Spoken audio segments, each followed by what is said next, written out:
Big up, big up, big up, big up.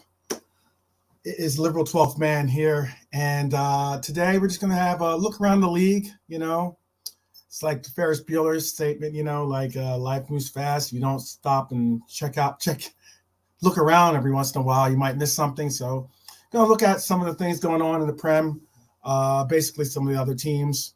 I got you. Philly Liverpool FC, big up, big up, big up. We definitely need to link up and connect on some Sixers talk and everything else and yada, yada, yada. But all the same, and even some Eagles talk, I guess. But big up to Drunk Vigo, definitely. Well done, actually, as well, you and JK on Frank Carlisle's a podcast. Some really good information, some really good talk, dialogue back and forth. Really good stuff. Big up to Chris Angel in the house. I see you, brother, for sure. What's good, Nigel? How you doing, brother? Hope all is well with you. Yeah, definitely. Weekends here, so TGIF type stuff. Red for life. Big up. So, as Chris Angel was stating earlier, look around the league. He's saying, I'll pick up the honesty as well. I know, finally, 200 subs, right? 200 subs.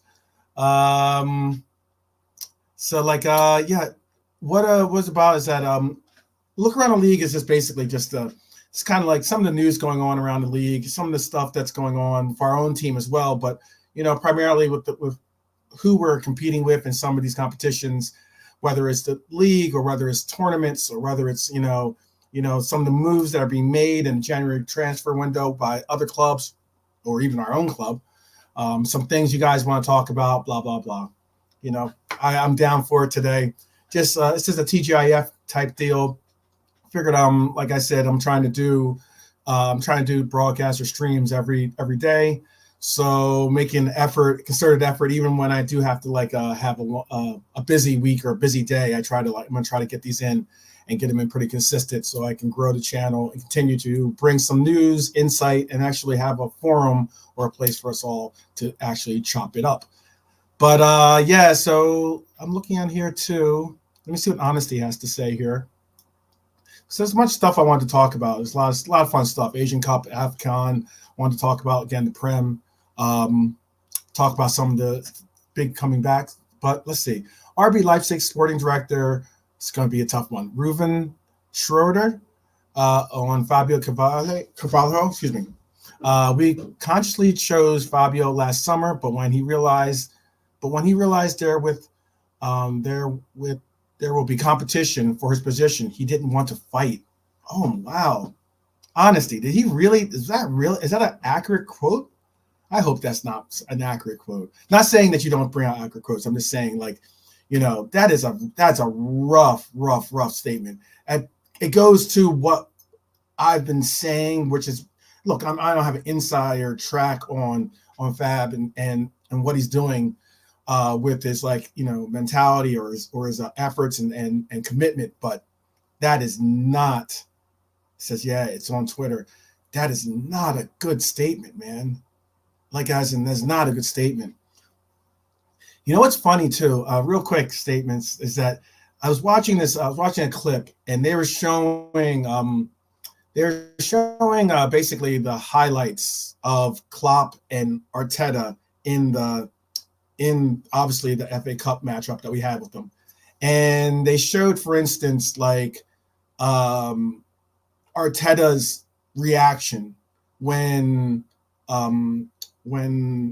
Saka missed a pretty decent opportunity. It was a hard shot, to be honest with you. I mean, it was pretty difficult to get through and make the connection. He had to it was a volley, and it was coming in at his upper torso.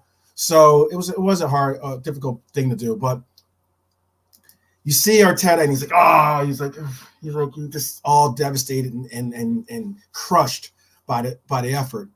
Then what was very interesting is it's a side by side, okay, and they show the effort by Lucho, okay, where where the keeper made a really, really great save. Ramsdale made a great save to the right. He got all up. He was all hyped and everything else, and you see Klopp's reaction, and he's just automatically just applauding, keep up the effort, keep up the good work. Good results will come from hard work. Keep it up, keep it up. I remember when I was there's a couple of my players, especially one particular player, and keep an eye out on some of the broadcasts or some of the streams we're going to be having, because Chris and I are going to be doing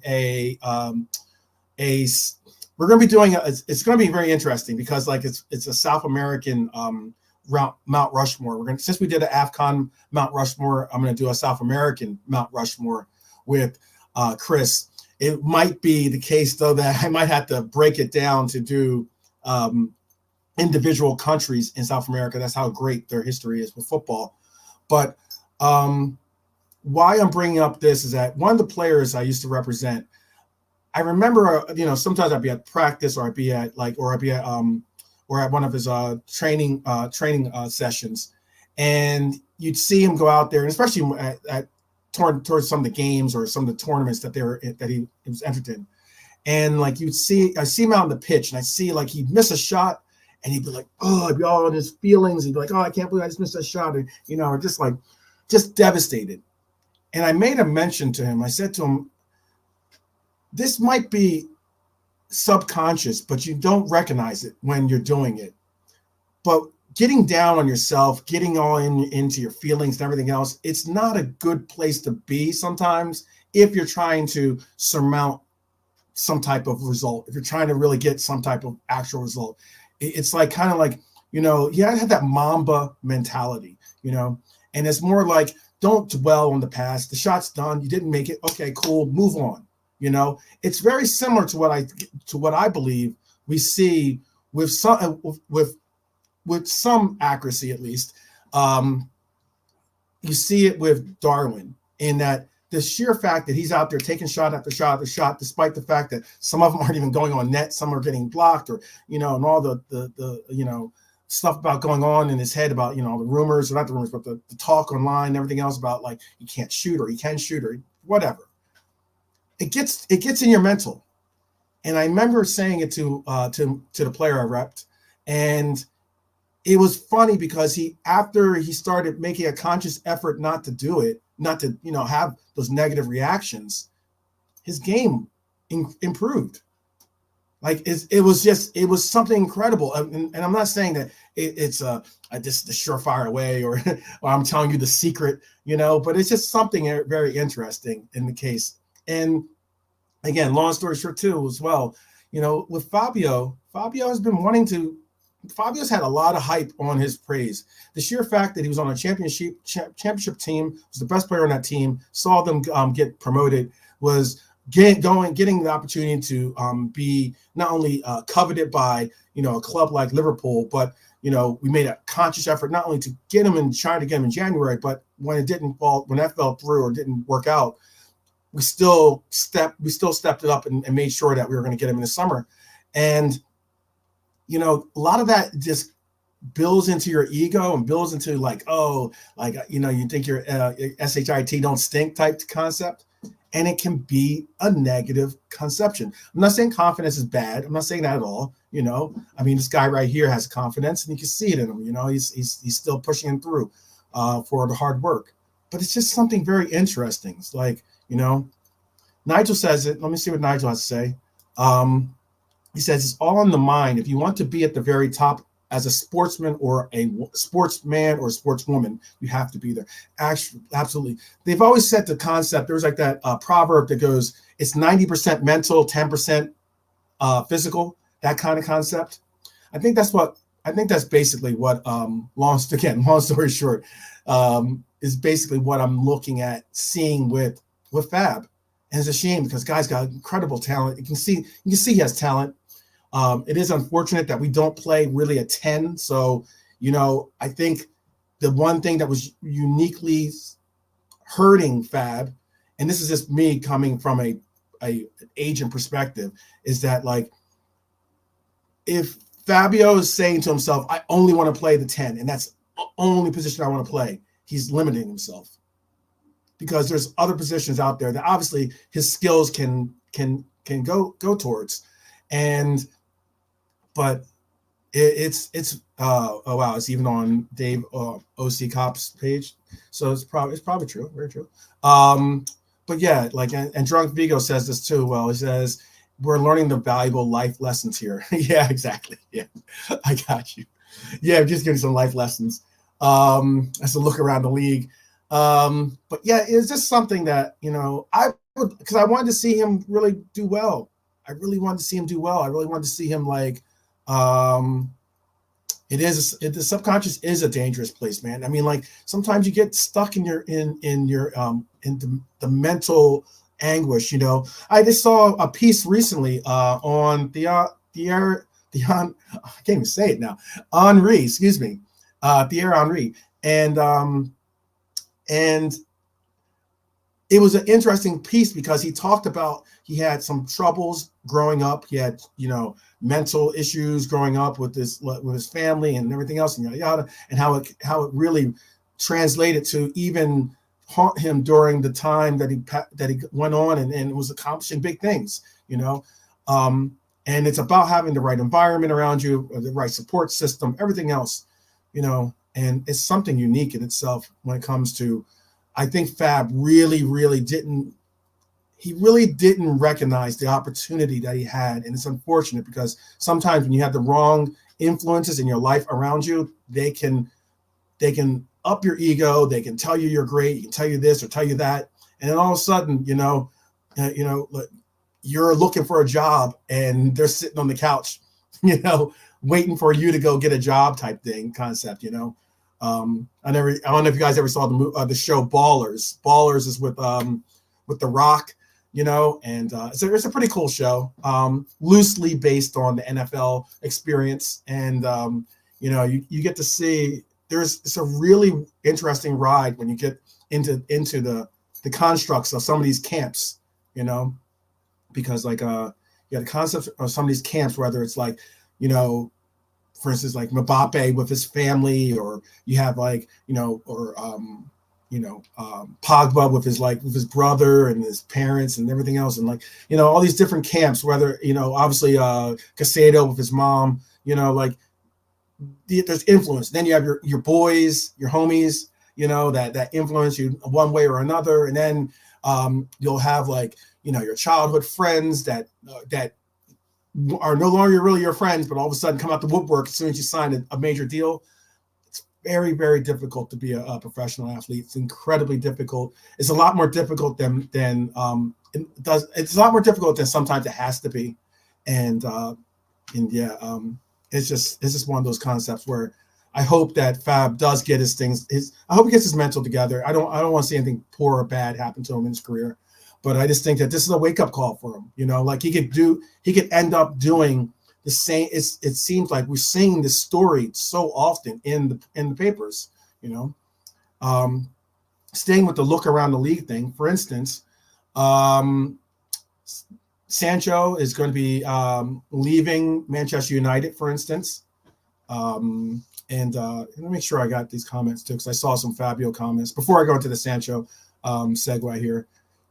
He says, I will say to Fabio, you can have your priorities and work hard at the same time. It's difficult though. It's real, Dustin. It's difficult sometimes to really portray and project that to people. I know, even for myself when I was younger, I'm not saying I was going to be a professional level football player, but when you're younger and you're getting all these coveted titles or accolades and everything else, and you're getting all this, and you're the big talk of the town, it's difficult sometimes to kind of like humble yourself a little bit, to say, hey, hard work, dedication will pay off.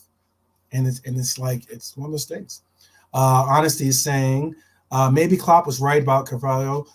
He is a great talent, but talent doesn't make you a great player. Doesn't make you a great player if you don't put in the effort. Look at Elliott. He has been putting in the work. I agree with that. Agree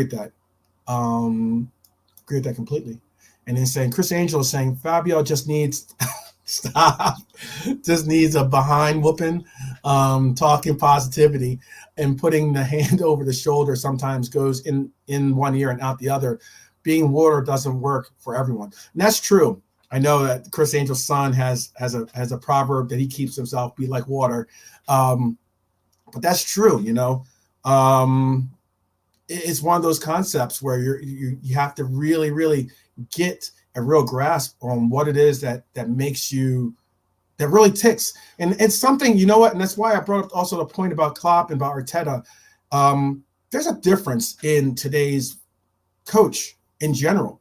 Look, the days of Sir Alex and Moreno and even Brendan Rodgers in the case sometimes, I'm not saying Brendan Rodgers is some great coach or anything like that, but just his coaching style. It's what we're seeing with Ten Hag as well, or Seven Hag, whatever you want to reference him as. And the relationships that coaches are having with players, how are you feeling about that today? Do you think that today's coach, do you think today's coach would make it in an era past? And do you think a coach from another era can make it in today's forum, today's game? I really don't. I don't think Sir Alex would have this. I don't think Sir Alex would have the same, if he had to start his career all over, let's say hypothetically, I don't think he would have the same, I don't think he'd do the same or have the same success that we've seen him have. I'm not saying that Sir Alex isn't a great coach, not at all, before someone tries to clip me up on that. But what I am saying is I don't think you'd see the same success levels. I don't think you'd see the same progress with player development and everything else.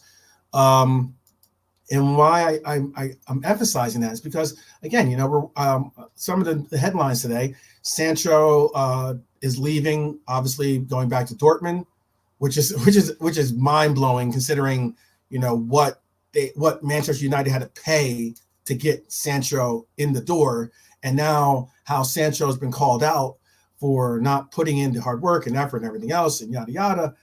And now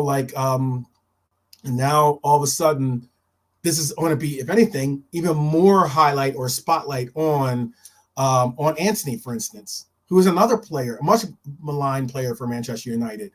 And that's what's going to be very interesting to see. I think there's very interesting concepts when it comes to how player relations with their coach matter. I know me and Enz, for instance, went back and forth.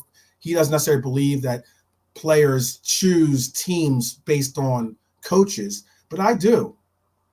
I realistically do think that players do, and I'm not saying that's the only criteria or only factor in their decisions, but I think it's a large factor in why certain players choose certain teams. Let's see. Marianne is saying she's happy for Sancho. Don't believe what the knob Seven Hog says. You don't believe that he's not doing what he needs to do. I agree with you. Philly Liverpool FC. I believe Sancho should have gone to Liverpool. To be honest with you, I think that he should have gone to Liverpool. I think that Klopp has a different relationship when it comes to players and the like. Do I think that we would have seen what we saw with Fabio?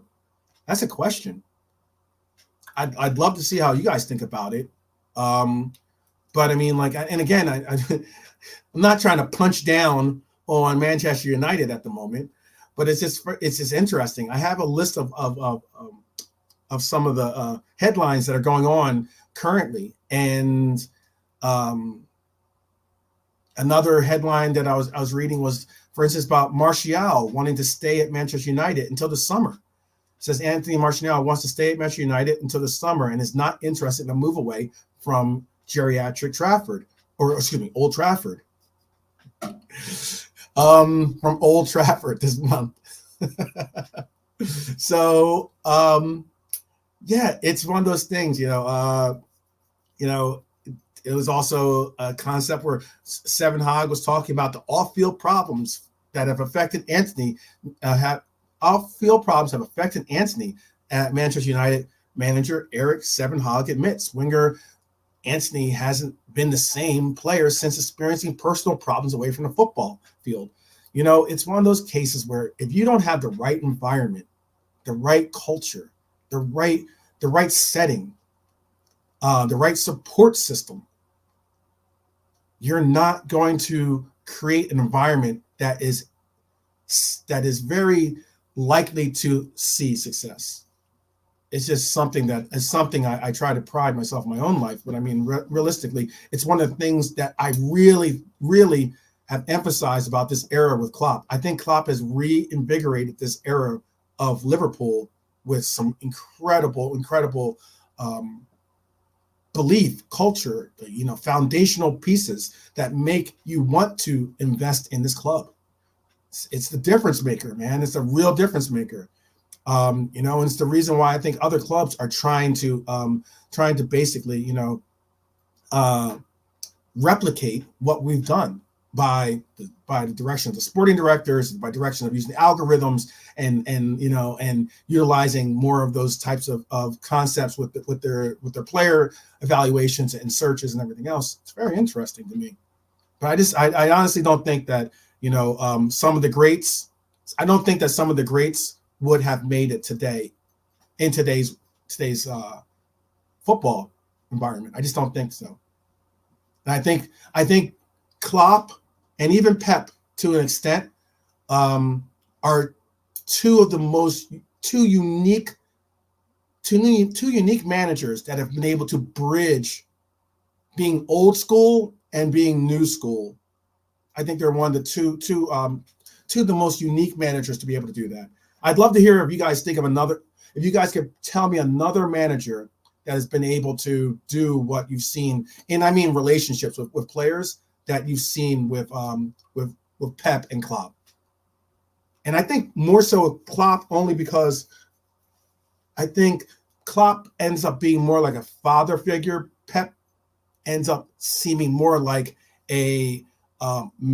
someone that's more of a mentor, I guess you could say, someone that's more likely to bring out your best qualities by creating a system and having the resources to do so. I think Klopp, though, makes actual relationship bonds with his players to where they run. That's the reason why they run through walls. They don't necessarily do it just simply because of like the name.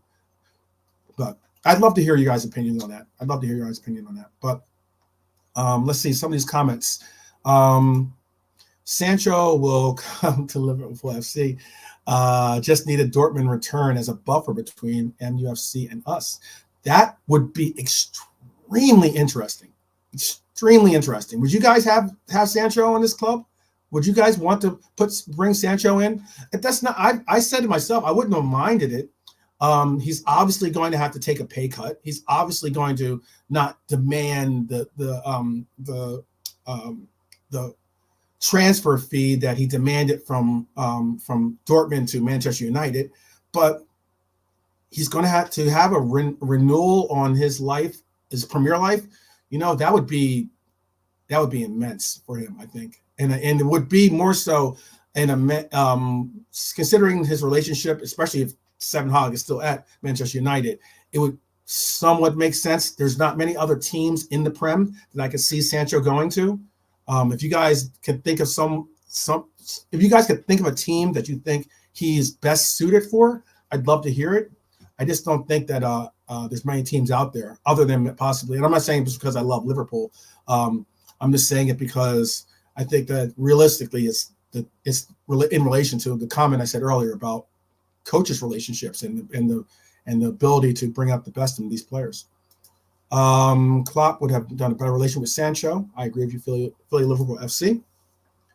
He says Ralph Ragnick on working with Jadon Sancho at MUFC. He says, in the 6 months I had him, there wasn't a single discipline problem. On the contrary, he is a calm and pleasant guy. Interesting. And Ralph Ragnick, we all know that he has some type of relationship with Klopp as well. Interesting. Maybe Ralph tells him that, says, "Hey, Sancho's worth it." Says Nigel says, "I think Bob Paisley would do well in any era due to his likable manner and being so humble." That's an interesting shout. That's a cool shout. And neutral tactical genius. But it would have to be as still as Liverpool manager. He just clicked at Anfield. Okay, I can go with that. I can go with that. Absolute legend for sure. Bob Paisley was absolute legend. United isn't United of the 90s and early 2000s. They just aren't. Yes, I agree with that completely. And then it's saying Sancho was welcomed back to Germany with hugs. Who does that to someone who's supposed to be toxic? Seven Hog is an idiot. I feel you. I think there is Manchester United again, and this is why I was saying what I was saying about Manchester United's culture and about geriatric Trafford and everything else, is that it is something of a measure of a team and everything else. When not only is the facilities, I like the fact that Liverpool has reinvested in their facilities, reinvested in their facilities of the training facilities, reinvested in obviously the stadium and putting in the new stands and everything else. I think that's important. Those are very important aspects of trying to bring players in and have them feel like, oh, this is not only an up-to-date place, but it's a facility that I could grow and I would like to work in, an environment I would like to work in. I don't think Manchester United has been holding on to that 90s era for way, way, way too long. And I think if anything, they didn't learn from what Liverpool went through. And this is just my opinion, obviously. But my perspective is I don't think Manchester United learned from watching their biggest rival go through some very dark times.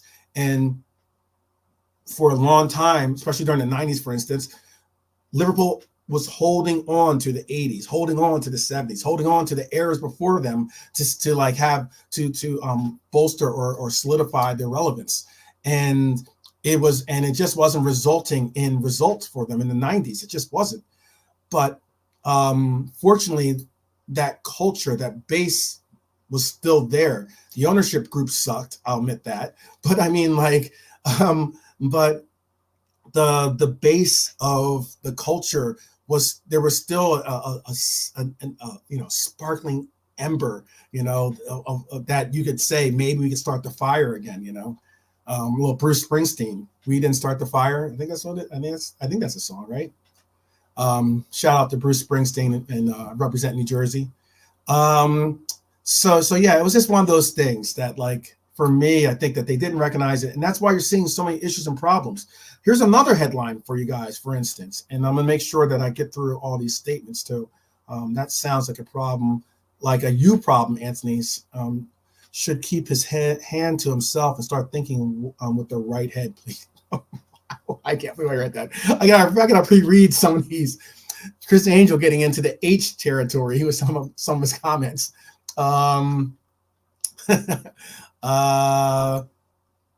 Yes, I agree with you, Nigel. Both of these managers are very, very likable. That's a good question. Would Klopp have been successful in the 90s? I don't know. That's a very good question. I'm going to go with, I think Klopp and Pep are two unique.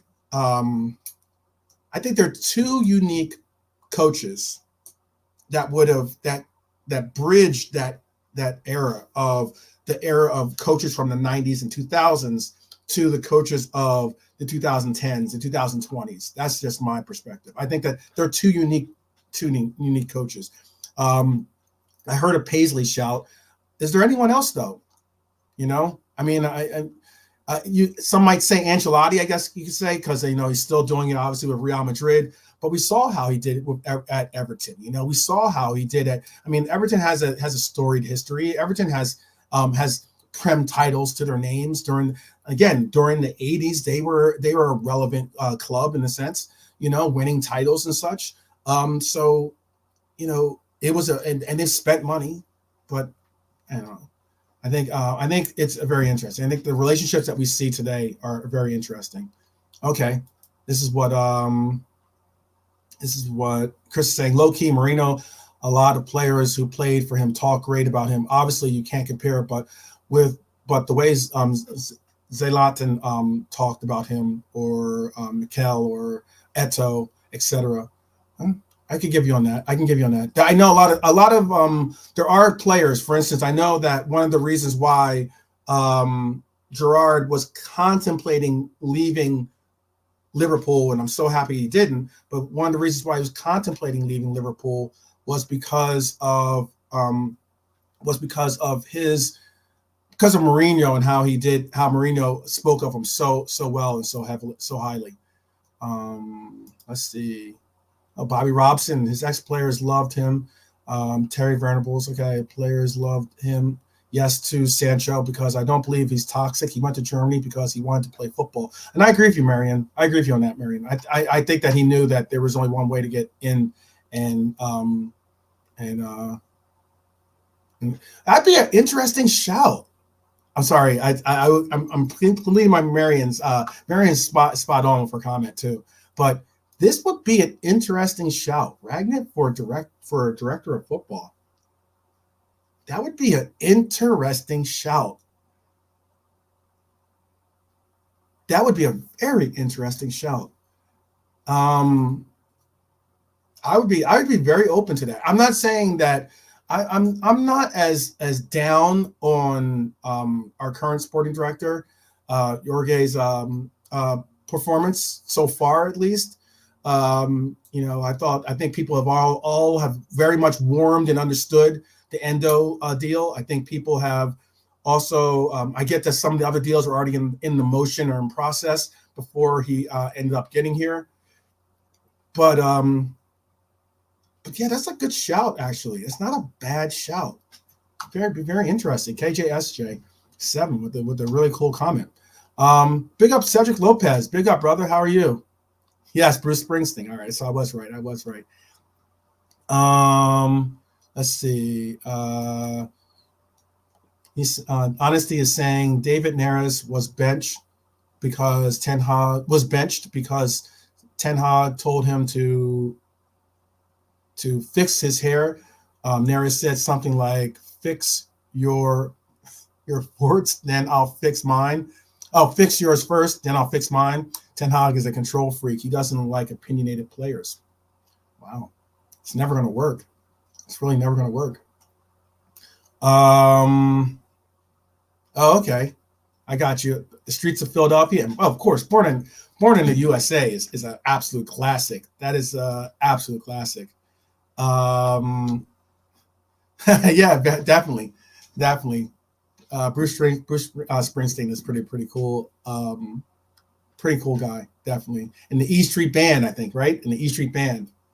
E Street Band's got some of the guys are in. I think one of the guys was in Sopranos. I know they got like a saxophonist that's like an amazing saxophonist. Yeah, Bruce Springsteen's pretty cool. Definitely pretty cool. You probably wouldn't have thought that I would have said. Probably would have thought someone. I mean, I love my hip hop and everything else, but yeah, Bruce Springsteen is pretty boss, and no pun intended, but he is pretty boss. You know what? That's a good question too. I don't know I can't tell you what was the last signing that Manchester United made off the top of my head that was an absolute success, other than maybe Bruno. I think Bruno was probably their last signing that was actually a success, and that was years ago. Let's see. Off topic. I don't watch the NFL, but I root for the Eagles. Oh, you're already my buddy. You're my pal. And with Philly, Liverpool FC too. We're both Eagle supporters, and they are already out of the playoffs for fuck's sake. I don't want to talk about that. Moving on. They had the league in their hands. They did a Arsenal. They bottled it. They had the division, all of it. So such a bad situation. So yeah. Let's see. What else was I going to say? Oh, okay. So there's another topic in the news recently. It was Arsenal need a winger as much as a striker.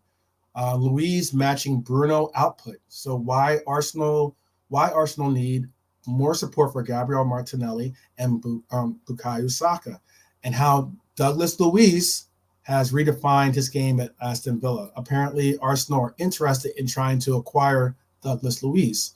It's a very interesting shout. Very interesting shout. What's very interesting too, before you even get into that, have you guys seen what's going on with with the Newcastle situation? I don't know if I have a couple of Newcastle guys that like to join the chat and like to show support. A couple of Geordies out there. It's interesting. Right now, it's obviously not saying that Newcastle is broke. Obviously, they're not broke. They're the most well backed or most heavily backed club in the Prem. But apparently they're having problems with FFP. It was said that Joe Linton now out with injury, and something I don't wish injury on anyone, but karma's a bitch, isn't it, Joe Linton? He's a he's a punk. I can say that word. It's not a curse word. He's a punk for sure. But all the same. All love to Newcastle. Okay. But it's important because Newcastle has an important matchup that's going to be where they're going to be facing Manchester City pretty soon. It's going to be the return of KDB, but it's at St. James, which is very, very important, and I think it's going to be very interesting to go to see how it goes for KDB for his return, and see if it's just like riding a bike for him in the sense of like it just flows so effortlessly. But yeah, oh wow, I know these are rumors. These are alleged rumors. I see you. Daz Reynolds, how you doing, brother? I hope everything's well with you too, brother. Definitely. But right now they're saying Joe Linton was out, but Hal was saying that FFP has stopped Newcastle from really overly investing in this window. And he says, Eddie Howe says Newcastle would have already looked to enter the transfer market this January if they were not held back by the restrictions of financial fair play. It's interesting because why I'm bringing this up is because we all know that Newcastle could easily do what we've seen the 115 do.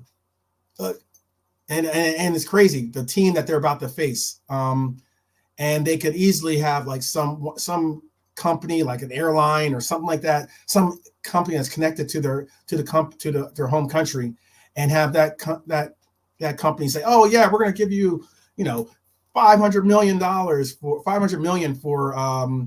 for sponsorship, or we're going to over evaluate sponsorship and just basically launder money into the club." And to Newcastle's credit, they're not going down the same route as the 115 or AKA Manchester City. And it's interesting. I know Honesty said this alleged rumor here, which is Newcastle United midfielder Bruno will be able to leave for less than his 127.5 million or 100 million pound release clause if it means completing a dream move to FC Barcelona. Oh wow! Say it ain't so. You got to be careful because a lot of these players, especially from South America, they always have their ultimate goal is to get to either Real Madrid or Barcelona. Okay, I got you. I see Philly Liverpool FC comments funny. He's saying also, honestly, he's saying there's a secret agreement with Barcelona revealed Newcastle pressure to sell due to FFP. Harry Watkinson 2 hours ago, take it with a pinch of salt. Okay. Yeah, man. It is something. It is something. We got 27 million. Yeah, I know. Well, it's 100. It's 100 million pounds. 127 million dollars. I think he's saying. Yeah, that's dollar price. That's in American dollars. But 100 million, I know, is his release clause. No one's playing that, but I mean, it's the reason why you see a lot of these players are getting these release clauses that are just astronomically stupid. It's almost to the point where it's just like, you know what? Don't even put a release clause in there. Just don't. No one's going to pay that kind of release clause. No one's going to pay that release clause. Just just say no release clause. That way you keep the upper hand and saying I don't want to sell, and you just don't. As opposed to, because if someone came up with 100 million pounds for Bruno, I'm sure Newcastle's being like, cool, make it happen, even though they like Bruno. But that's just my perspective. I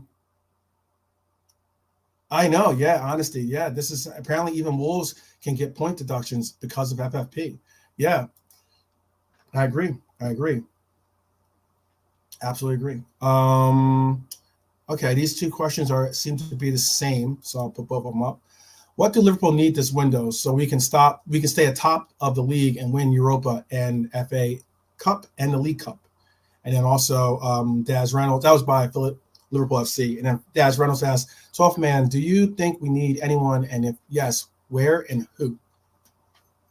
So do I see us getting someone? There is a player. There, by the way, real quick, Marion, there is a player. I believe it's Gavi. I think it's Gavi. I think Barcelona, have $1 billion release clause on one of the two young midfielders they have, if not both. But I know one of them has it. It might not be Gavi because I think Gavi was going to be.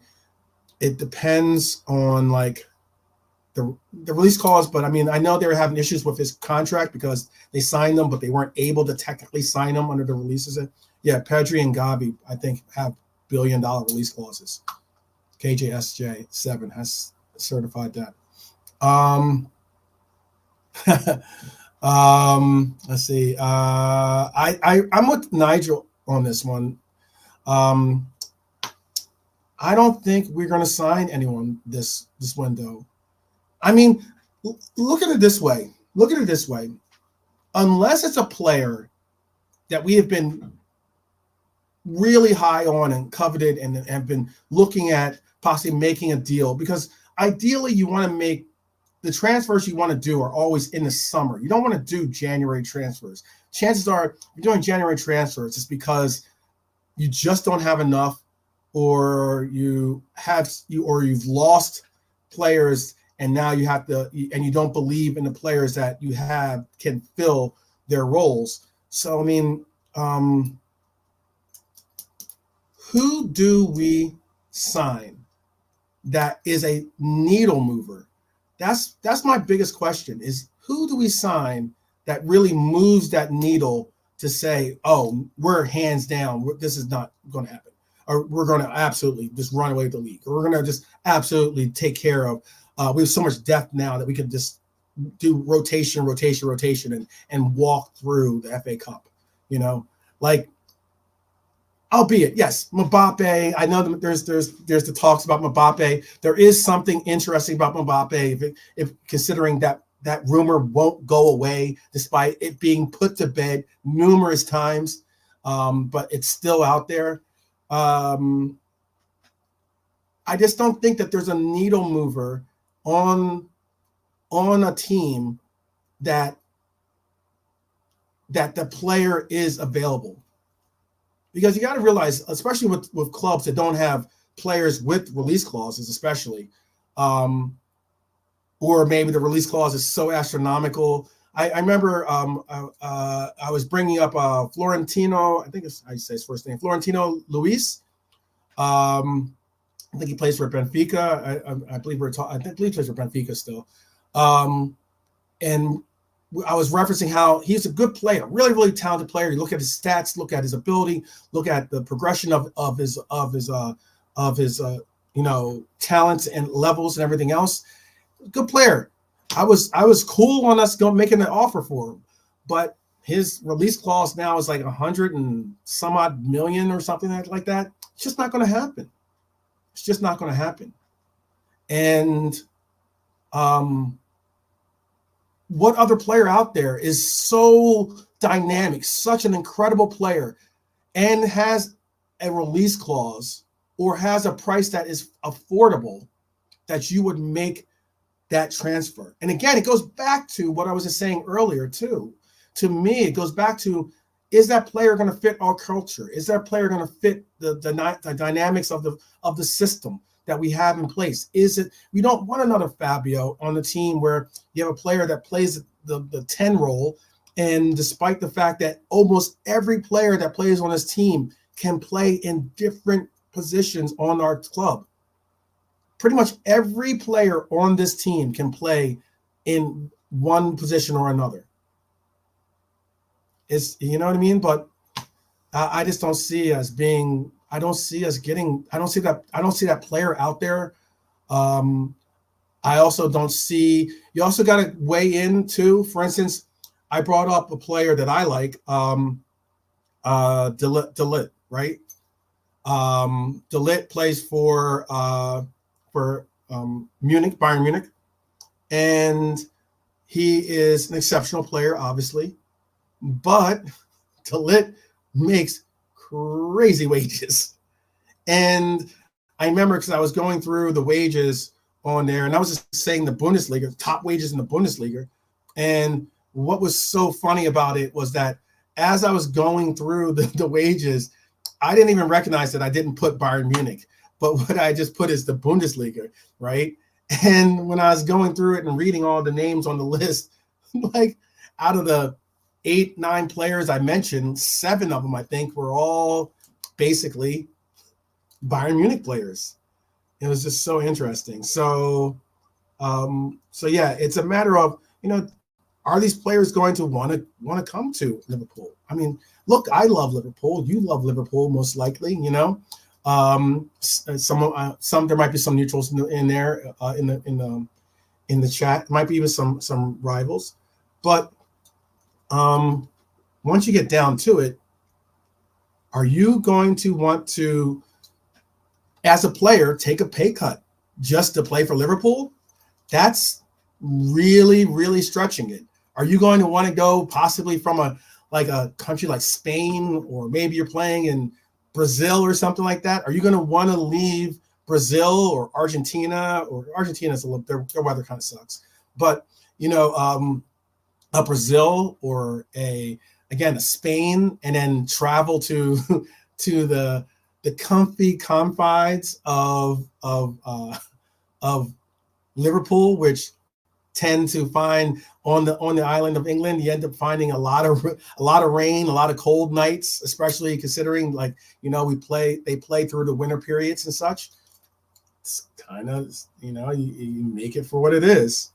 Let me see. Like, for instance, I'm gonna pull up here. Let me see if I can do what I can do here. Yeah, I was going through. So, like, for instance, I was saying how, Matthias de Ligt that I mentioned earlier, for instance, he makes 307,000 euros a week. He makes 307,000 euros a week. And he is signed until 2027. Guy is he's not even a starter on Bayern Munich. He's not even a starter on Bayern Munich. And I agree with you. We should have. I would have loved that. It would have been a nice combination, a nice partnership, considering both of them play for, obviously they play for VVD at least, and both play for the Dutch team. It would have been a natural progression of utilizing the talents of the two to play with this club, Liverpool. I thought I would have loved that, but the contract that he got and transfer that he got to Juventus, stupid, ridiculous. Ajax totally made out in that deal. Then Juventus figured out, oh, you know what? De Ligt doesn't work in the system. Shipped him off to Bayern Munich. Absolutely. Again, another high-profile team, you know, top of the league type team, you know, and he's not getting playing time under Tuchel. He's sitting behind Kim. He's sitting behind Upamecano. But, like, it's a matter of if a player, sometimes even when you're not playing, if you're sitting on 307,000 pounds, if you're sitting that week and you get a check that says 307,000 euros, excuse me, you know, you're probably going, I don't mind Wiener Schnitzel or or whatever, you know, or like, you know, I don't mind pause on that, I guess. I don't mind Oktoberfest. I love Oktoberfest, maybe, you know. And that makes it that much easier to stay with Bayern Munich. And even though you're not getting playing time, you know, but there are teams out there that means a difference. Let's see. Honesty says his dream. He says, my dream signings this January are Inacio and Elise. If Salah leaves this summer, I don't care how much it costs. Run me, Kylian Mbappe. His brand alone will repay LC shirt sales. Run me, Mikel Angelo as well. Okay. And Mbappe. Make Mama Mbappe happy, come to Liverpool FC. And if Mbappe doesn't go to Real Madrid, Madrid will focus on Haaland release clause. And Haaland said he would love to play for Real Madrid one day. Yeah. The only difference is, though, if that happens, then I think City makes a move for Mbappe. That's the unfortunate reality of that, is that City are the kind of like spiteful team that will do something like that. There's another good comment in here. There's a lot of good comments, but there's one I wanted to bring up. Oh, wow. That's a good question. That's a very good question. I would agree with Nigel in that Klopp is probably the third greatest Liverpool manager of all time at the moment. I would say he's probably the third greatest manager of all time for Liverpool at the moment. King Kenny definitely hurt his by coming back. He kind of hurt his the history of, you know, of his brilliance as a manager and player / manager, something that we rarely see, if ever, anymore. But yeah, I would say third. But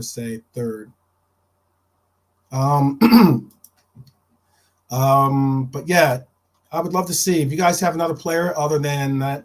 I mean, there are some players, don't get me wrong, that I would love to go in the market and try to get. I would like to get Kubo, for instance. I think that he's a talented player. I like the fact that we have an in with he would have a connection. I don't know if he speaks fluent English or not. I don't know if Amtar Mizzi is in the chat or not. He might have a better grasp on whether he does or doesn't. But I've always thought that you know, he's really blossomed into a really amazing player for Real Sociedad. He's been a difference maker for them. And despite the fact that there was another winger from Japan that I was interested in getting, someone that we really into. Oh man. Oh, yeah, I see it. Red for Life. He's back. I see it. Handle it, guys. You guys are, there's plenty of moderators in there. It's funny. I love the fact that we've got a we've got a stalker. We've got a Manchester United stalker. But yeah, I like Kubo a lot. I like the fact that he's 22 years old, Again, that he has some real good skill sets. I like the fact that he is Japanese, so that means that there is just a different mentality and his commitment and his efforts to really bring about some return for his hard work. I like that aspect. It would be nice if he was a little bit taller. I mean, 5'9" isn't the greatest height of all time, but all the same, I like the fact that he's left-footed. There was a really, really interesting stat, really, really interesting piece that I saw, and it was basically on left footers versus right footers when it comes to penalty kicks. I have a cool question for you guys. I know we're doing a around the league thing. During the break, during this AFCON break / Asian Cup break, without Mo Salah as our penalty kick taker, and this is for Liverpool, obviously, who in your mind should step up and take our penalty kicks? Doug, I would have taken. I love Wang Hee-chan. I think he's a really good player. I think he's a really good player as well. I'm not going to go as far as to say that he's better than Taki. I like Taki. I really did like Minamino a lot, a hell of a lot.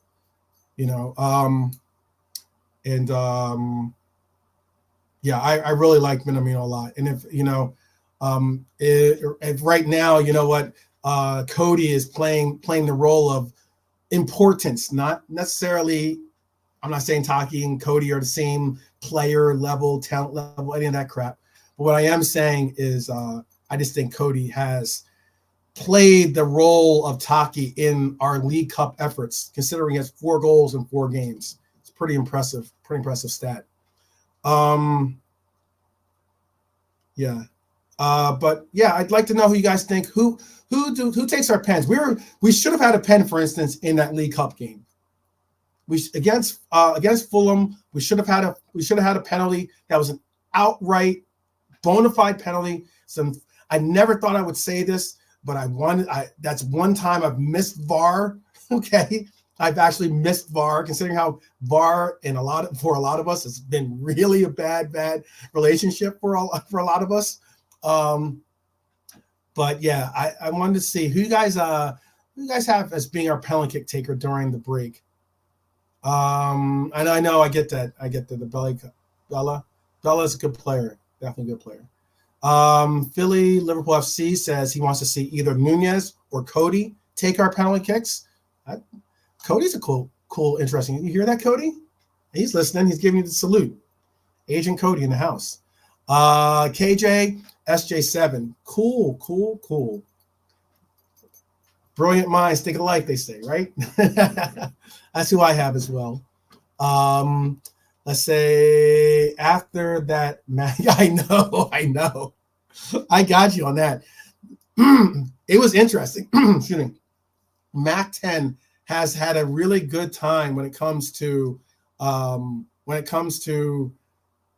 for Brighton, at least. He had a really good performance, or he had really good efforts utilizing that. But yeah, this is what I'm okay. Brian just said what I was about to say.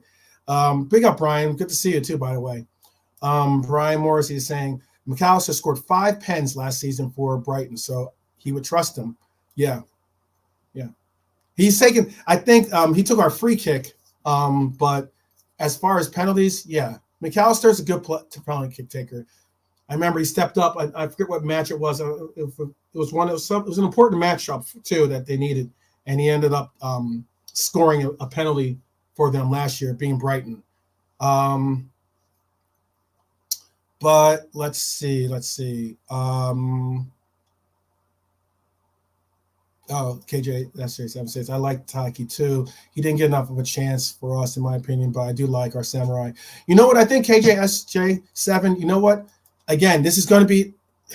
I know people were ravishing. We're trying to beat me up over my backing of the language barrier comment that I had for Darwin, in the sense of saying, him getting through this language barrier thing is an important obstacle for him to eventually overcome. and you would start to see differences in his game once he gets past that. I think the same could be said for Taki. Taki was very shy, and often when you don't understand or you don't speak a language natively to yourself, you tend to when you don't speak of it, you tend to have a shy demeanor. You know, I mean, he already had a shy demeanor already. He's well liked on the club. I mean, you could tell. You could tell. I remember when we won the League Cup, you know, he was kind of like, playing the what do you call it, wallflower in a sense. You know, he wasn't really amped to get involved in the celebrations, and it took some of the leadership group to be like, hey, get over here, man, get over here. You were a big part of the reason why we are hoisting this trophy. You need to be here for this. You need to, I liked when I saw them do that. And that was just something that, I really, really appreciated. But yeah, some of the other shouts for penalty kick takers, we have Dustin wants Dom on penalties, and then Curtis. Philip Bidwell says he would rather have Maka or Dom on penalties. Okay. Okay, Dustin wanted, if we had that penalty in the Fulham game, you wanted to see Curtis take it. I don't think Curtis would have taken it. I'm not saying Curtis couldn't have taken it. I'm not saying Curtis isn't in form or anything like that. I'm not saying Curtis isn't a leader. Obviously, he's definitely more of a under the radar style leader on this team, but I don't think he would have stepped up and taken it, especially with Darwin on the pitch. I don't think he would have taken it in front of Darwin. I think if there was anyone that would have taken it, would have been either Darwin, maybe Diego, maybe Cody, like you said earlier. Lucho could have been even a shout. Someone from our front line where the goals are important to, I think would have taken our taken our penalty at that time. This is what I've been saying, Nigel, and this is something that I've been emphasizing. I think Darwin. Sometimes my brain gets mixed up here. Darwin. What Nigel said from Darwin is that I agree. Darwin should take penalty kicks. It'll help with his confidence. I think the relief that he'll see from getting a couple of goals from penalty kicks would make an immense difference in his confidence. I agree with that completely. It's one of the major reasons why I want to see. And albeit you're taking a huge gamble in saying, hey, you know what? If he misses a penalty kick, what does that do to his confidence? I can understand that completely. But I think that there's a bigger upside in seeing his confidence be bolstered by taking penalties than there is in him missing an actual penalty. I just think that there's a bigger upside than it is a downside. I mean, he's already kind of missing he's already missing shots already. I mean, it really can't get that much worse. Honestly saying Darwin should be on pens. Dom second place, then Mac in third. Dom only pen miss was because he hit the post. Yeah. He likes to just go to one side too. Dom doesn't even make it complicated. You know where you're going. But there, again, going back to that piece, it's a very interesting piece that you guys, if you don't watch it, I'm probably going to do something on my concerted belief that Dom should take our penalties, or excuse me, that Darwin, getting all mixed up again, Darwin should take our penalties.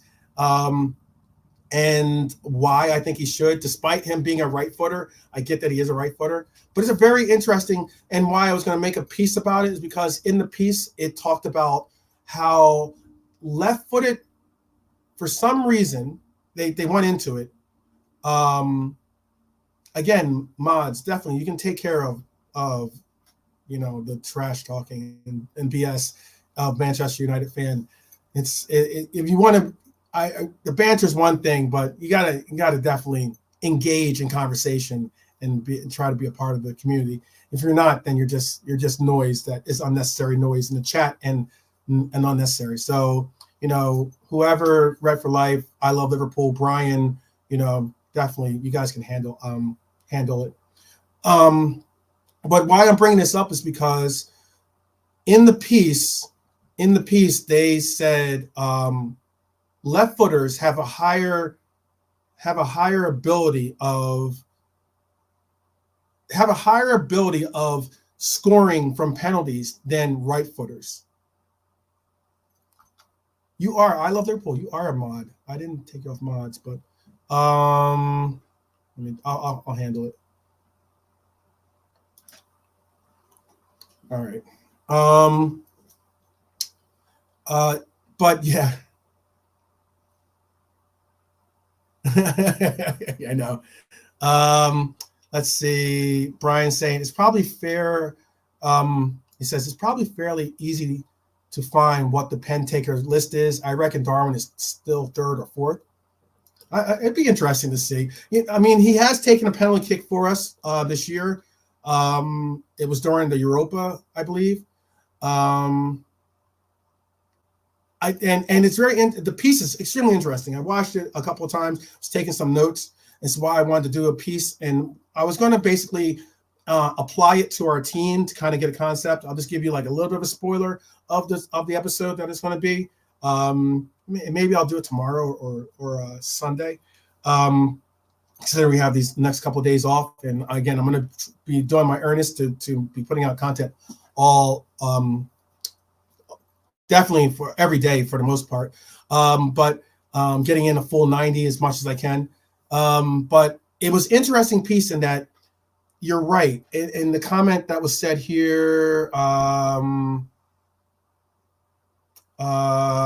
by Dustin is something they brought up. He says Dustin thinks keepers are used to right footers more, and it is the truth.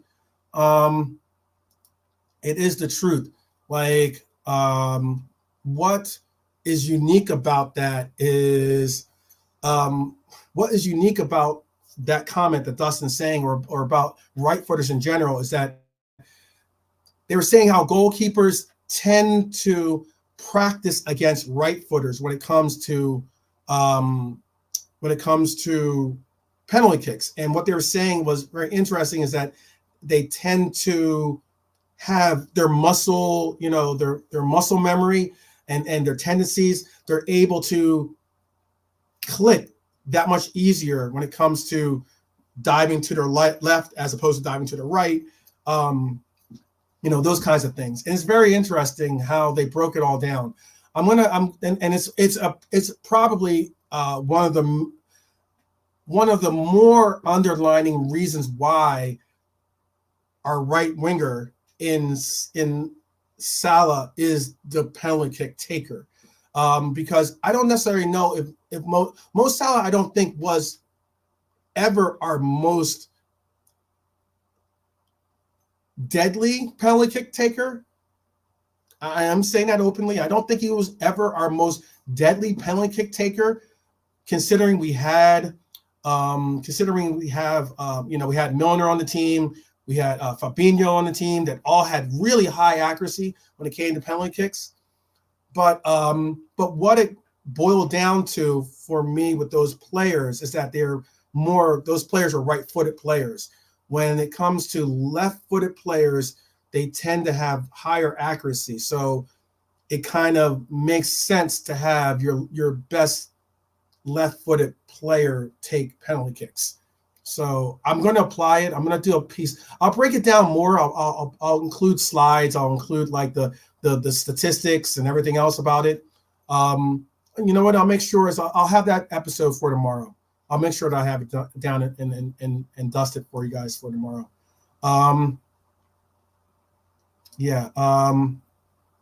Let's see. What are you saying? They all have clean sheets too. Pickford always has. Yeah, he does. Pickford has like the tendencies a lot, and they mentioned that in the actual the video as well. There's a lot of good informative. TIFO does a lot of good. 442. A lot of those publications or entities online do some really, really good. The Atlantic, obviously Atlantic's next to TIFO. They do some really, really good in-depth pieces that give you like some of the concepts and insights that some of us, despite seeing the statistics, really once you break it down, you get a concept of what it is and what really will make a difference. But yeah, they're talking about how a lot of goalkeepers tend to like have water bottles, and they'll have 2 water bottles, and 1 water bottle will have the tendencies of the penalty kick takers. And especially you'll tend to see that especially when you're in a competition or in a match where you have to, where you possibly could go to penalty kicks. They tend to have that situation taken into account. I love Liverpool. I agree with this. That's what I've been trying to stress. Spoiler alert, I'm going to bring that stat up tomorrow too. But Darwin's 12 for 12 for his pens. And Brian, I'm not saying we need to. There's no way we Klopp or anyone is having that conversation and saying, "Hey, I'm going to go with Darwin going forward when it goes to taking penalties." I'm just saying I agree with you completely. There is no way we're getting him off penalties, but for right now, I would love to see during the break. I would love for us to give Darwin that opportunity.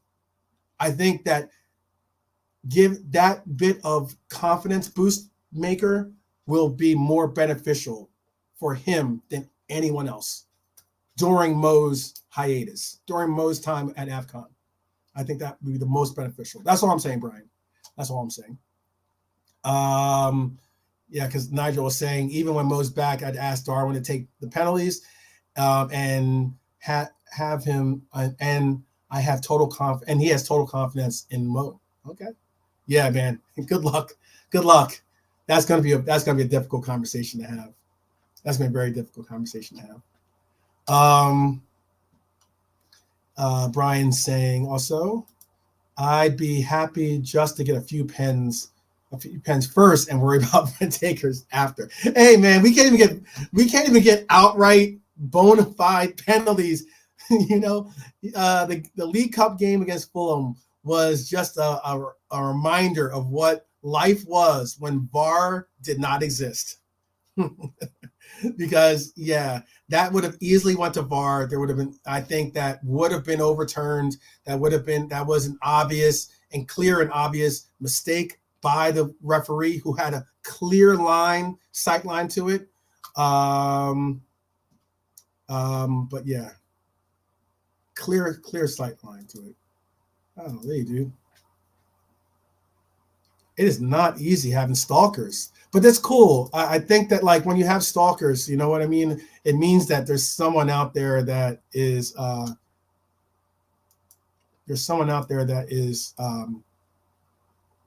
really, really thanks for unbanning me, stupid mods. Okay. Hey, that was me. But big up JK. JK was on with Drunk Vigo actually on the Frank Carlisle show. Both of them were really getting some really cool information out there, chopping up some really really insightful thoughts, And I didn't even know Drunk Vigo apparently speak well, not Je parle français, il parle français. He speaks French. So yes, my French is poor. My French teacher, my French teacher, she's French Canadian. So yeah, she would pretty much be snapping the ruler on her hand right now with my French, with my ability to speak French fluently, considering I took a couple of years of it in high school. Hella basic to put it lightly, but I know Drunk Vigo is apparently he can speak French, which is cool. I don't know how fluent he is, but I'm just saying he was fluent enough that he could respond to some of the people in France when he was in France, which is really, really cool. I want to get to that level, to be honest with you. I definitely want to get to that level. If I was at that level right now, I'd be on the phone with Mbappe being like, hey, like, I need you to embrace defense a little bit more and welcome yourself as being a Red. That would be my speech to him in French. You know what's an interesting thing? So speaking of AFCON, because I'm only going to do a full 90 today. Speaking of AFCON, very interesting. Who do you guys think is going to be the who do you think is going to win the Golden Boot for AFCON? Who do you think is going to win the Golden Boot for the Asian Cup? That's going to be a really interesting spot. It's going to be a really interesting spot. Because basically, so there is Osman in it's saying right here, what's that 100% pay cut in French? That's a good question. That's a very, very good question.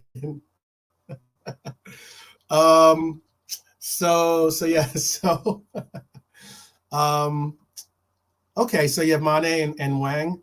Okay. Mane getting the AFCON Golden Boot. Who do you guys think gets the Golden Boot? I'll read what this little blurb I have on the side says. It says the announcement of Victor Osimhen's new Napoli contract and release calls has set transfer speculation into overdrive. But before anything comes to pass, he will lead Nigeria's line in the Ivory Coast. Like Samuel Eto'o or Drogba or Mane and others before him, Osimhen will carry a huge burden in the AFCON Cup of Nations by being a star striker in a tournament that's not always kind to the goal scorers. Cameroon's Vincent Bagakor, manager to score 8 in 2021 as his team fell in the semifinal stage. Mohamed Salah could only score twice as Egypt finished runners-up. Judging by Nigeria's 2-0 loss to Guinea on Monday, the Super Eagles entered a tournament with problems. Moses Simon and Sadiq Umar were Pasadero's starting forwards, while Osimhen and Iwabu both were recent rivals. That was big. I was happy not to see Iwabu for Fulham. We're not going to see Iwabu again for the return fixture, most likely on the 24th. But recent arrivals from their European clubs sat on the bench. Equatorial Guinea await on Sunday before a showdown with the host. Should be interesting. It's going to be actually interesting. Okay, Brian Morsey's got Nicholas Jackson. That could be a really, really big shout. Red for Life has the Golden Boot going to Salah for AFCON. Okay. I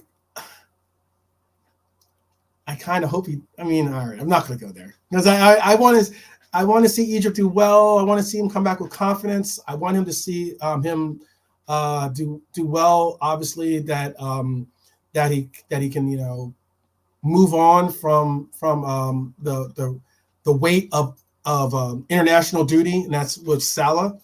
I definitely want to see him come back. I want to see who knows, maybe Endo gets Golden Boot. I doubt that happens. In the Asian Cup, I doubt that happens. Red for Life has Son getting the Golden Boot for the Asian Cup. Okay. Osimhen or Salah. Okay, because Boniface is injured. Dustin wants him to win the whole thing.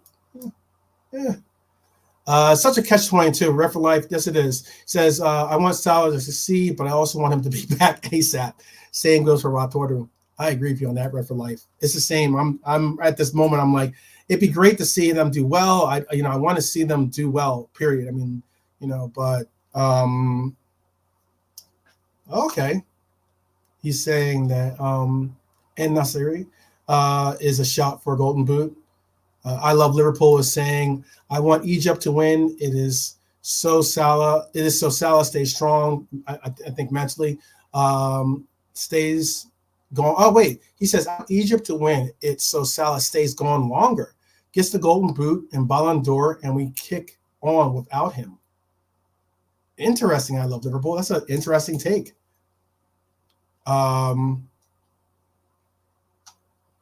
I got you. Brian says it's not a catch-22 for him. He just wants Mo back ASAP. Nigel saying, I like the fast-moving speed football of African teams I've watched, hoping Klopp adopts these tactics second half of the season.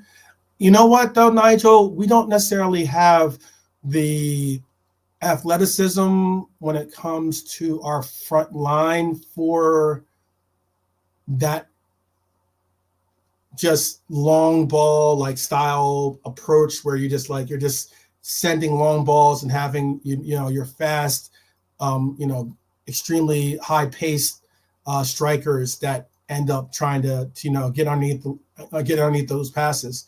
Um, I would love to be able to see us incorporate that a little bit more so for Darwin, but yeah, even trying to find Darwin under that pretense is difficult, very difficult. Um, if we're not in the title race, I would want Salah to win, but we need him back ASAP. Philly Liverpool FC says. I agree completely. He's on the same book as I want to see. I want to see Watford. I want to see Mo back quick, and I want to see them, getting back into this title run really, really quick with no hesitation. He's saying Mo needs this AFCON. It means everything for him. We don't want to disappoint Mo back. We can manage without him for a month max. The only issue about that is that if he does go to the finals, let's say, that means that we're missing him for that return fixture against Arsenal at the Emirates, and that's for a Premier League game. That's going to be difficult to maintain and manage. I get that we went through that already with the League Cup, but with the FA Cup, but we also got to keep in mind that they did have some rotation involved in their team, not as heavily as we did, but they did have some rotation involved in that. Let's see what else. What's funny? Here's some really funny statistics that I came across, especially since we were getting bantered by the Man U guy or female or male that was basically trying to poke our buttons. Real Madrid was our last loss at Anfield, and that was February 2000. That was February 2023. That was our last loss at Anfield. Was Real Madrid, obviously in the Champions League game. Our last domestic loss was by one of my fellow Americans, Jesse Marsh's team. Jesse Marsh's team of Leeds United on October of 2022. That was our last domestic loss. It was very interesting that it's been that long. Anfield really does make a difference. Really does make a difference.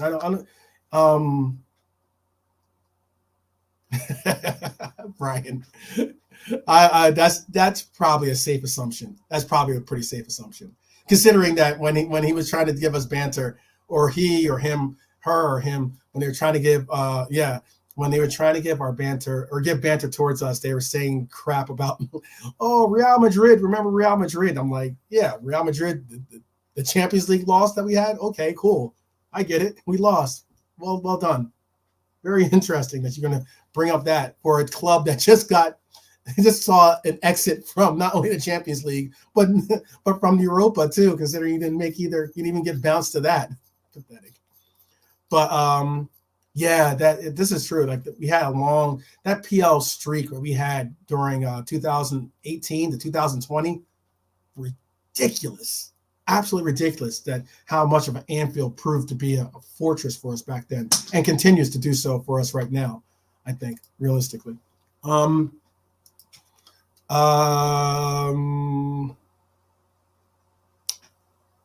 another statistic, another stat, fun stat. Funny is that we went down 1-0 in the FA Cup match, and despite that was the 7th time we've gone down a goal or we're down at least a goal. Okay, and 7th time we've done that, and we've had the most of any team, most victories, most come from behind victories of any team in Europe. That's pretty impressive. And that's Europe. That's pretty impressive. That's really, really impressive. I know there's some people out there that don't like the mentality monster concept. And I get that there's some people that, you know, by saying it so much, it has maybe lessened it by trying to attribute it to teams that don't really deserve it. I remember there were people trying to say that mentality monster concept for Arsenal, for instance, that I just didn't see it yet, you know. I just didn't see it yet. I mean, have that mentality. You can say that you have that mentality when you see it, those kinds of results in big games. Not necessarily so when it comes to, you know, games you should be winning. I mean, that's not necessarily mentality monsters. But we've seen that mentality monster concept, even though we have taken on some teams that we should have beaten or should have been beating, and we ended up having to battle back to get those victories. But that's the most in any four leagues. And you know what's another funny thing? The League Cup. Okay, I want to win the League Cup. Let me get that out right and say that right now. But I was watching something and they were talking about what the club, not what each individual player wins, okay, but what the club wins. What kind of, like, you know, purse the club gets to take home, right? And in that, the League Cup, if you win the semifinal, the prize that you get to take home is £20,000. If you make it to the League Cup final and win, you take home £100,000. That's it. That is going on. That is really, really going on some. That's really going on the sense of the League Cup must really mean something to you by putting in the efforts. By you trying to sell that to the owners as saying, hey, or the coach is saying, hey, you know what? Go out there and give your all for this tournament. That's JW's like 100K. He's like, I spent 100K at the strip club, probably. No, I'm just kidding. I don't know JW if JWH is going to the strip clubs or not. He's got a beautiful wife, you know. Maybe he doesn't have to go out right like that. But yeah, 100,000. That's pretty. That's pretty amazing. That's the purse that you win for winning the League Cup. They need to do something about that. I don't understand how that could be the case. I get that 100,000 would make possibly a difference for, especially like a league, a tier 2 or tier 3 style team or something. Not necessarily even tier 2. I don't even know if 100,000 makes a difference in a tier 3 team, to be honest with you. I get that they don't have players making 100,000, but it's one of those cases where I heard that number and I'm just like, that's got to be a typo, right? Surely they mean like 10 million maybe, or a million. Maybe they're missing a decimal point or something. I don't know. But yeah, that's just something that was just interesting to me, because I want to win this League Cup. I really, really do. I really, really do. And you know, it's funny because if that's the case, yeah. But okay, and you know what too, though, and it's one. I personally think that this is one of the reasons why they have a semifinal. One of the reasons why they have a semifinal still, where they have two legs and everything else. But you're right. I get that you make money on ticket sales. Obviously, for instance, Fulham, for instance, has already sold out their semifinal matchup against us. Do I think that they wouldn't have? No. I mean, I don't have the statistic in my head or on the tip of my tongue here, but like I know that it's been decades since Fulham has won anything. And I mean anything, being League Cup, meaning the FA Cup, meaning obviously the Champions League, Europa, those kind of tournaments they're not even participating in. But yeah, it's just interesting that's what we're looking at for numbers wise.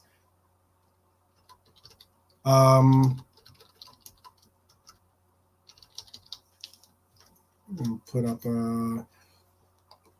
I think that's how you say it. I think that's how you say it, Brian. By the way, but it's just interesting. And I get that. I get prize money has never really been the big thing, not in cups. And I get that. I mean, like, look, obviously why I'm relating that concept is because of why, like, when it comes to, I am not French. I'm not French.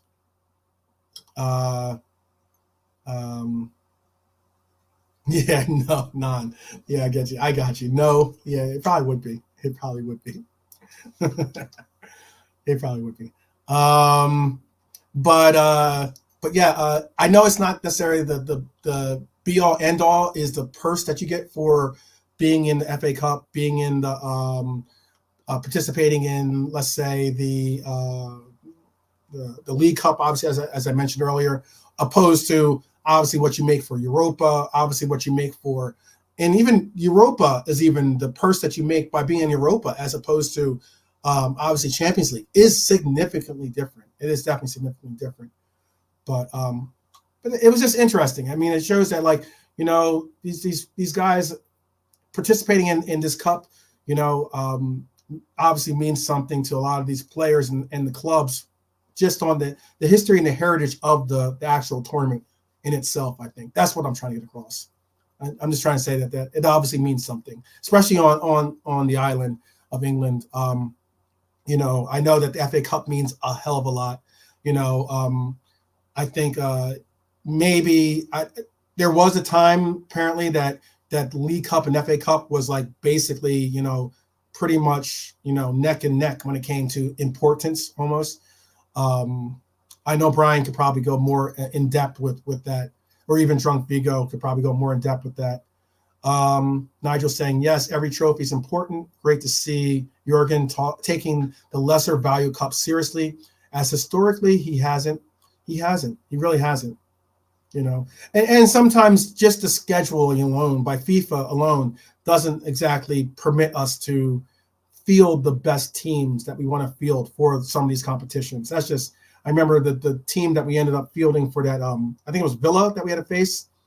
And it was a competition that we were pretty deep into as well. We're well advanced in it. But we had other cups that were going to involve is with the travel and just being able to get the certain players and everything else to go there. That's an issue. Whenever when you're taking away from the competition for those reasons, it's just pathetic. Yeah. Let me see. Before I wrap it up here, pause. Make sure I got all this stuff. Hey, I read this article too, real quick. I won't go too deep into it, but Colwell, a player that we were very heavily involved in is apparently finding life tough on the left. It says it was clear that Michael Carrick wanted to target Levi Colwell with Middlesbrough when Middlesbrough beat Chelsea in the Carabao Cup on Thursday. Colwell has been uncomfortable at left back this season, and if Carrick saw him as a potential weakness, then why has Poch continued to persist with the youngster in an unfamiliar position? Sadly for Chelsea, the answer is a lack of alternatives.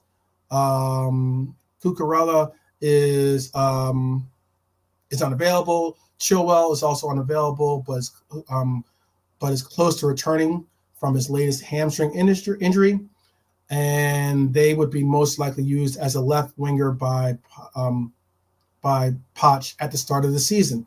Colwell surprisingly started at left back instead of Chilwell, whose fitness return record is unreliable, both with mixed results. Opposition wingers have regularly hurt Colwell, whose long-term future surely lies in central defense. Poch must see it, but with alternatives thin on the ground, he might have to persist with Colwell as left back when Chelsea hosts Fulham. The alternative is moving the right-footed Gusto to the left and starting the inexperienced Gilchrist on the right. That's a report by Jacob Steinberg. Considering we were so heavily invested or so heavily linked, I wouldn't say invested, but heavily linked to Colwell, do you want to, would anyone go as far as to say we dodged a bullet by not going for Colwell and investing and really focusing on Kwanzaa as being our solution, or at least a relief mechanism for our injury woes or possible depth chart rotation? Is that how could you go as far as to say that is that we dodged a bullet of spending? Because that's 60 million. That's a lot of money that they wanted. They wanted at least, I think, 60 million for Colwell. It's a very interesting thing. Keep It Level is saying this about it. He's saying, I'm glad we didn't get Colwell. I wasn't keen on him when the links were around at the time. It's just a question. I know. I don't think that we're going to go back into. He's saying he wants Ignacio. I don't think we're going to. I know that there's a lot of people out there. I know some people ask me about what we need or what I would go for, at least if I was playing. If I could play sporting director for Liverpool. And again, I told you how I personally think that this is an opportunity if a player like that is available. I don't think that Kubo is available, for instance, only because Real Sociedad is still in the Champions League. They still have a really concerted effort going with that tournament. It would have to be a blow you out of water style price tag. I don't know if Kubo has a release clause off the top of my head or not, but I don't think that. I think he's settled in very well for Real Sociedad at the time. But I'm not saying that I wouldn't mind going for him in the summer, or at least starting the wheels for that deal to start manifesting itself. But when it comes to Colwell, did you guys? Again, we're slowly but surely going to be landing this plane right now. But did we dodge a bullet? Or obviously, I know a lot of us are so high on Kwanzaa, but did we dodge a bullet? That's just a question. And if you had, considering this, we ended up saving that 60 million in essence. That's why if we could take that 60 million and you know what? That's right. You're right, Brian. You're totally right. All players. Brian's totally right about this.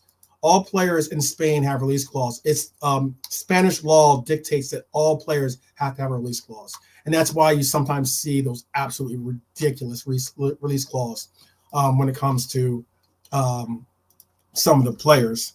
So let me see what his release clause is then.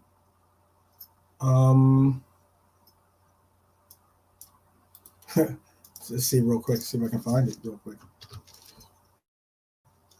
But yeah, let's see. So, wait, I don't know why it's in French now. All of a sudden. So yeah. Let's see what some kind of saying, but saying He's saying, I'm happy how we are until the summer. This is KJSJ7. If I was going to buy a defender in January, I'd sign Robinson. A lot of love for Robinson lately. I don't think Robinson fits the profile of fullback that we necessarily need, because he's not going to play right back for us, most likely. You probably have to play, I am on a mission. We'd have to play, most likely, a left back role for him, which is where he plays. And when it comes to Robinson, again, I'm not saying that he doesn't have it in his locker. I'm just saying it's not his best quality, and that is the ability to cross and do all that other stuff. But yeah, a lot of love for Robinson lately, which is very interesting. Let's see. I just want to see what. Oh, that's why. I want to see what his release clause is. I think I'm sorry about the dead air here. I want to see what his release clause is, so I can have like a reference as to what it is. Oh, this thing's not trying to work with me. Taki Fasu, Kubo, release clause. So yeah, who are you saying? Who are you saying, Brian? Let's see.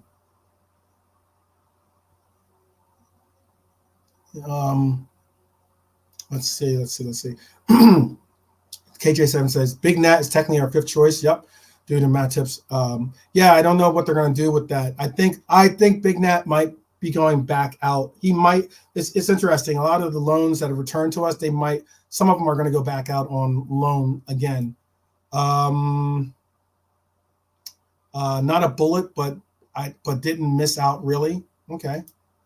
Kwanzaa is our Colwell, is what Brian Morrissey says. The other comment was by I love Liverpool. Keep it level saying Gavi was like 800 million euros, something crazy. Yeah, I know. That was something ridiculous.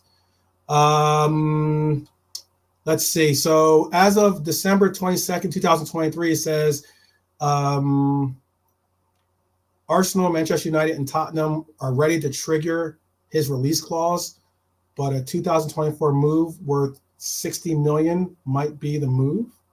I think he has 70 million. So it looks like, look, this is what I'm saying. The only reason why I wanted to double check, because I thought it was 60 million. Look, let me say it right now. Hear me loud. If Kubo has a release clause of what they're saying on here of 60 million euros. Okay, that's what they're saying, 60 million euros. And if we did dodge the bullet, as I just mentioned earlier, of not spending 60 million on Colwill and benefiting from having a Kwanzaa on our roster, I'm saying openly, loudly, take that 60 million, bring in Kubo. Trigger his release deal for sure. I think you're talking. Oh, I get you're talking about Diamante. Diamante has been really. He's 27. Yeah, Diamante has been really talked about a lot lately. A lot.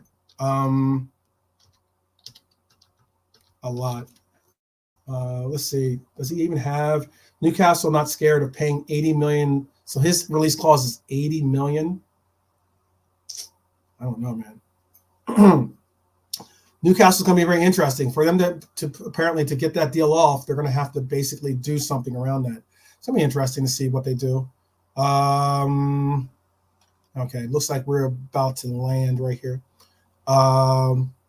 Yes, I agree with you on this completely. Blame PSG. Barcelona set Neymar's clause at 200, thinking nobody would meet it. The rest is history. That is a spot-on comment by Brian. KJSJ7 is saying he would keep Phillips. He's provided he's proved he's capable of being a break glass option for the rest of the season. That's a valid comment. Keep it level. He's talking about Diamante, I think. is 27. I think Diamande is 27.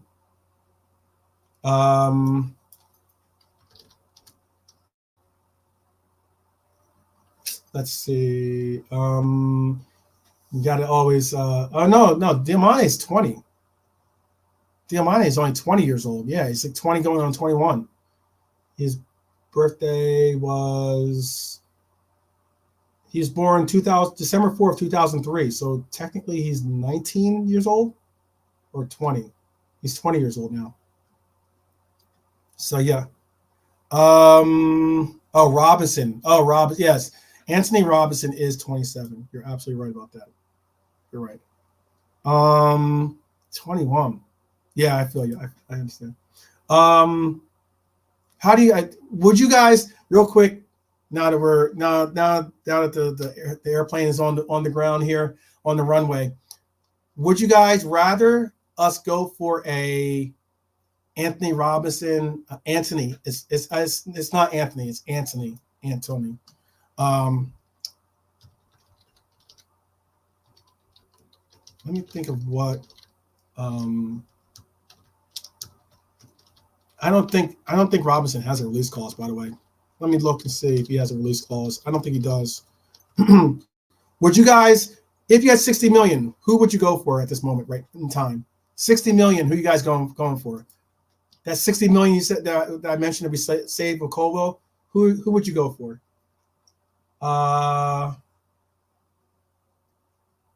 Yeah, $66 million. So that means he's around probably like 50 million pounds, it looks like, is a transfer price that they're looking to try to get. Fulham's trying to get to leave. He used to have a release clause of 12.8 million, but I don't think that's active any longer.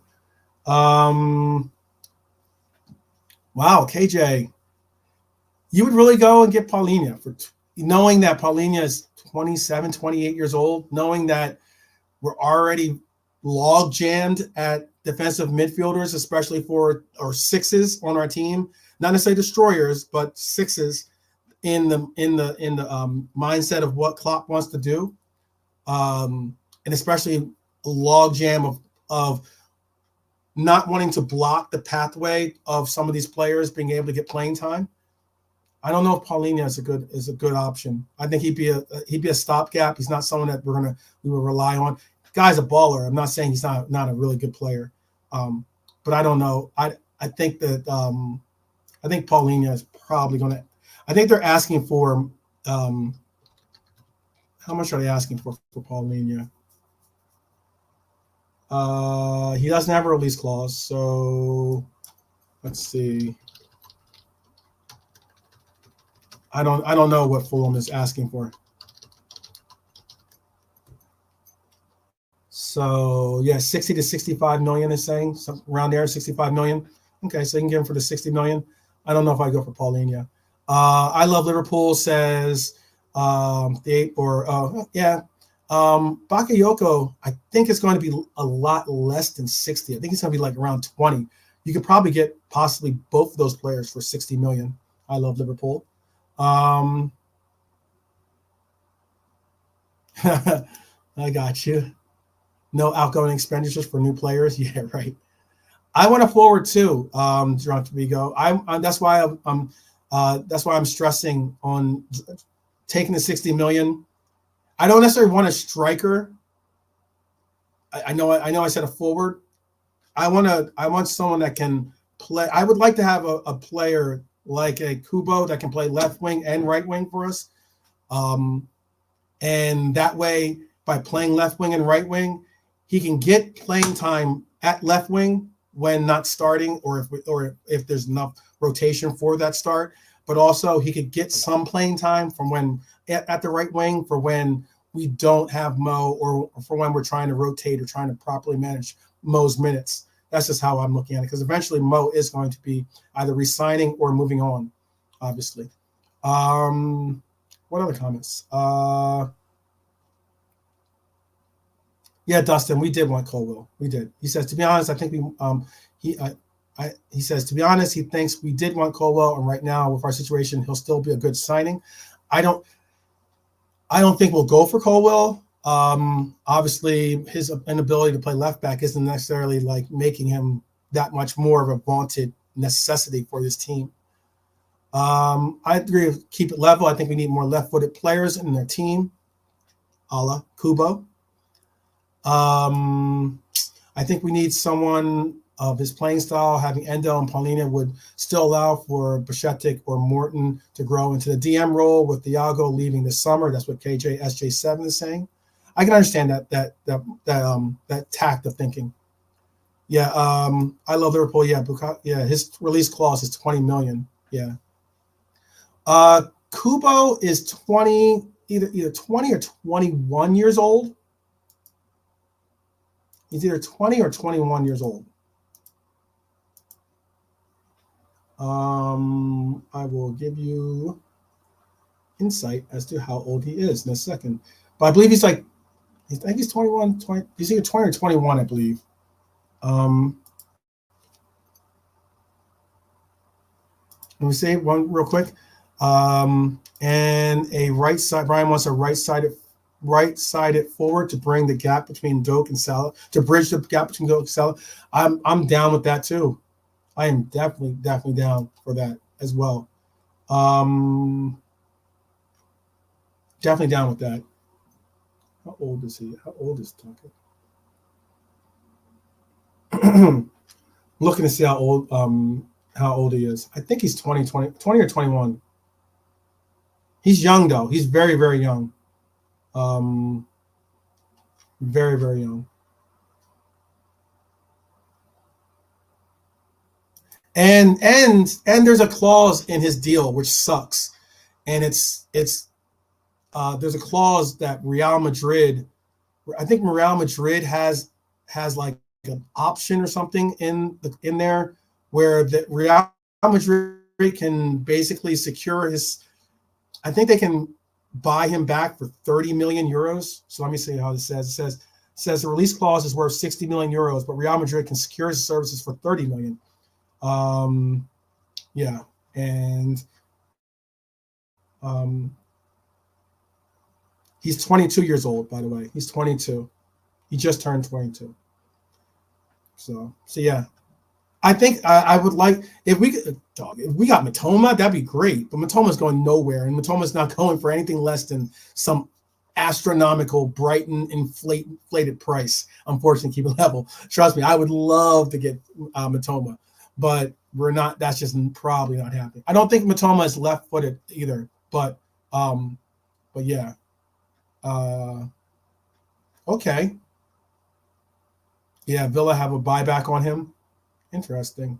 I'll be sure to put that name in there to take a look at that player for sure. And that's that. That's all, folks. That's all I'm going to do today.